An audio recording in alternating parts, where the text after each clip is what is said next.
Bulletin లో breaking news చూస్తున్నాం. Yellandu municipal కార్యాలయం ముందు ఉద్రిక్తత వాతావరణం కొనసాగుతోంది. 3వ వార్డు కౌన్సిలర్ కొక్కు నాగేశ్వరరావును ఎమ్మెల్యే కోరం కనకయ్య ఆయన అనుచరులు కిడ్నాప్ చేశారని మున్సిపల్ కార్యాలయం ముందు నాగేశ్వరరావు భార్య కూతురు ఆందోళన చేస్తున్నారు.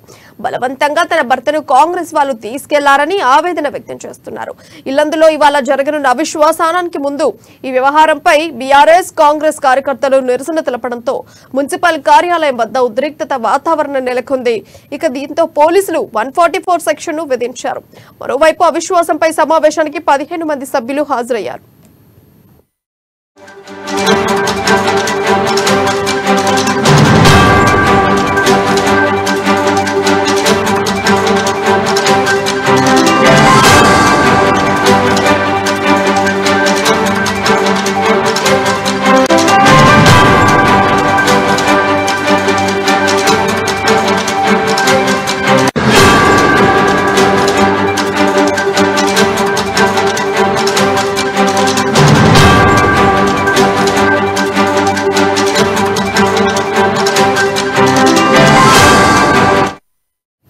ఇల్లందు మున్సిపల్ కార్యాలయం ముందు ఉద్రిక్తత కొనసాగుతోంది. 3వ వార్డు కౌన్సిలర్ కొక్కు నాగేశ్వరరావును ఎమ్మెల్యే కోరం కనకయ్య ఆయన అనుచరులు కిడ్నాప్ చేశారని మున్సిపల్ కార్యాలయం ముందు నాగేశ్వరరావు భార్య కూతురు ఆందోళన చేస్తున్నారు.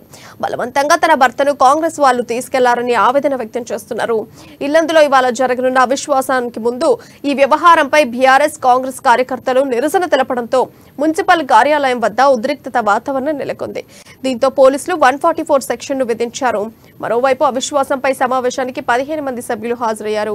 ఇక ఈ అంశానికి సంబంధించిన సమాచారం మా ప్రతినిధి శ్రీనివాసరావు అందజేస్తారు. శ్రీనివాసరావు, చెప్పండి, అప్డేట్స్ ఏంటి? Thank you Priya.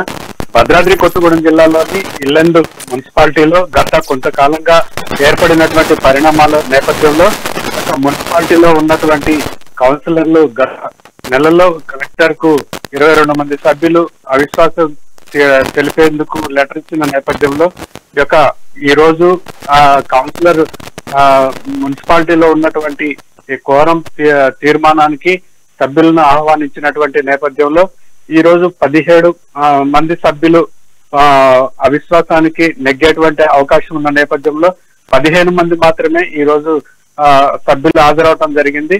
అంటే ఈ అవిశ్వాసం వీగిపోయింది కాబట్టి ఈ గత మున్సిపల్ చైర్మన్ ఎవరైతే ఉన్నారో ఈ డివి ఆయన్నే కొనసాగే విధంగా ఈ అధికారులు కూడా చెప్పడం జరిగింది. ఈ పరిణామాల పైన ఈ రోజు జరిగినటువంటి పరిణామాల పైన అక్కడికి వచ్చినటువంటి స్పెషల్ ఆఫీసర్ ఎవరైతే ఉన్నారో ఆర్డీఓ ఈ రోజు ఆ విషయాలన్నిటిని కూడా పై అధికారులకు తెలియజేసి తదుపరి కార్యాచరణ తీసుకుంటామని కూడా చెప్పడం జరిగింది. ఈ అవిశ్వాసం తీర్మానం జరుగుతున్నటువంటి నేపథ్యంలోనే కొక్కు నాగేశ్వరరావు అనేటువంటి కౌన్సిలర్ ను ఈ కాంగ్రెస్ పార్టీ సభ్యులు కొంతమంది ఆయన కిడ్నాప్ చేశారని చెప్పేసి కూడా ఆయన సతీమణి లక్ష్మి ఆ అనుచరులతోటి కార్యాలయం ముందు బైఠాయించినటువంటి నేపథ్యంలో తీవ్ర ఉద్రిక్తత పరిస్థితులు కూడా నెలకొన్నటువంటి పరిస్థితి ఉంది.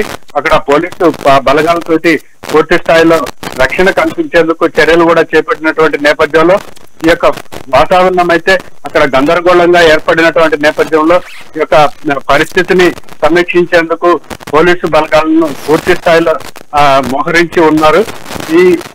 ఇప్పటి వరకైతే జరిగినటువంటి గొడవల పైన కూడా ఆ పరిస్థితుల్లో నెలకొన్నటువంటి విషయాలపైన కూడా తదుపరి ఉన్నత స్థాయి అధికారులకు తెలియజేసేందుకు సిద్ధమవుతున్నటువంటి పరిస్థితి కూడా నెలకొంది. ప్రియా, ఇప్పుడు ఈ ఉద్రిక్తతకు సంబంధించి కాంగ్రెస్ నేతలు ఏ విధంగా స్పందిస్తున్నారు?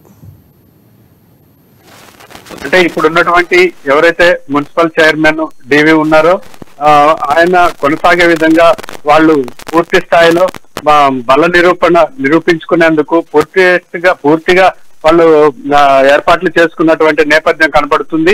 ఈ కౌన్సిలర్లు 17 మంది పాల్గొంటే ఈ అవిశ్వాసం అనేది తీర్మానం జరిగేది. కానీ ఈ సభ్యులు కోరం పూర్తి స్థాయిలో లేకపోవడంతో 15 మంది సభ్యులే ఈ కార్యక్రమానికి పాల్గొనడం వల్ల అవిశ్వాసం వీగిపోయిందని కూడా వారు ఆనందం వ్యక్తం చేస్తున్నారు.